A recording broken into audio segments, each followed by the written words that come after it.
Now, outside of a few media gatherings, Adidas ads, we hadn't heard much from you since the time the injury occurred. Why was that? I didn't want to do anything, to tell you the truth. I didn't want to talk to anyone. I just wanted to rebuild my leg and be around my son. That was the time where me having a son is huge for me. It's real big. My father wasn't ever in my life, so he's first now and with anything. After many interview requests, why Bulls TV? I chose Bulls TV because it's more like family, where I think if I'm going to do anything first, why not start with the people that you grew up with, the people that trust in you, believe in you. Not saying that everybody else don't, but it's homegrown, so why not start with the Bulls? For the first time, you missed a complete season of basketball. How was it dealing with it mentally? It was hard. One of the hardest things I ever had to go through in my life.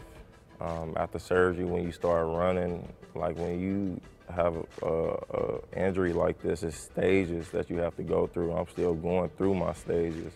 I'm not done yet, but I think this is the most I ever worked on my craft and the most focused I ever been in my NBA career. I'm not a selfish guy at all, but having this injury and knowing what I had to go through and being smart, this is something that I had to be selfish with. I couldn't worry about anyone else but myself and my health. Many were speculating that you did look dominant in practice. Explain to us the difference between being practice ready and NBA game ready.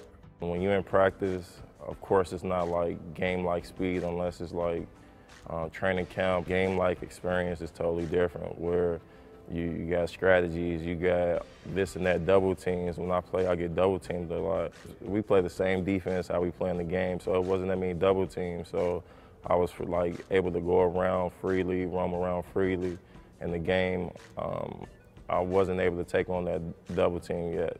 Every day I was working out, like my leg was gonna feel better. I was pushing myself every day, eating right, just trying to take care of my body so that I could be out there as soon as possible, but it didn't happen. How impressed were you with how the season wound up? I was very, very impressed with them. They seemed like they were fighting for me. They saw how hard I was working in practice, just trying to rebuild my leg. All my teammates that were going through injuries, they used to tell me don't rush back just because they were going through stuff. So just to hear them say that, they knew that I was trying to get back on the court as quickly as possible. They made a good run at it. When they were playing, I was telling them certain things that I saw if they didn't see it, or I was just working with them just to show them that I really cared about the team. And like I said, they fought for me. Tell us about your relationship with Tom Thibodeau. How often you communicate? What is it that like on a day-to-day basis? With Tibbs, we're super cool right now. We talk at least a couple of times through the week.